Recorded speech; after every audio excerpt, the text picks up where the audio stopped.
How to delete Alibaba account. Hello everyone, welcome to our channel Create Log and Delete. In this video, I will be showing you guys the simplest way to delete your Alibaba account.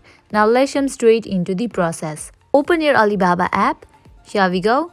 This kind of page will appear. At the bottom, you can find different options. Go to this option My Alibaba. Scroll down. At the bottom, you can find this option of settings. Open it. Now over here you can find this option of delete account. Tap on it. Once you delete your account information will no longer be accessible. Now tap on delete account.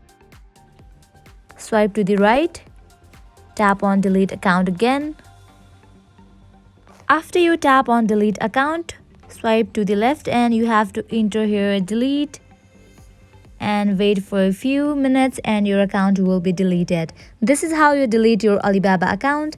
I hope now you guys are clear about how to delete Alibaba account.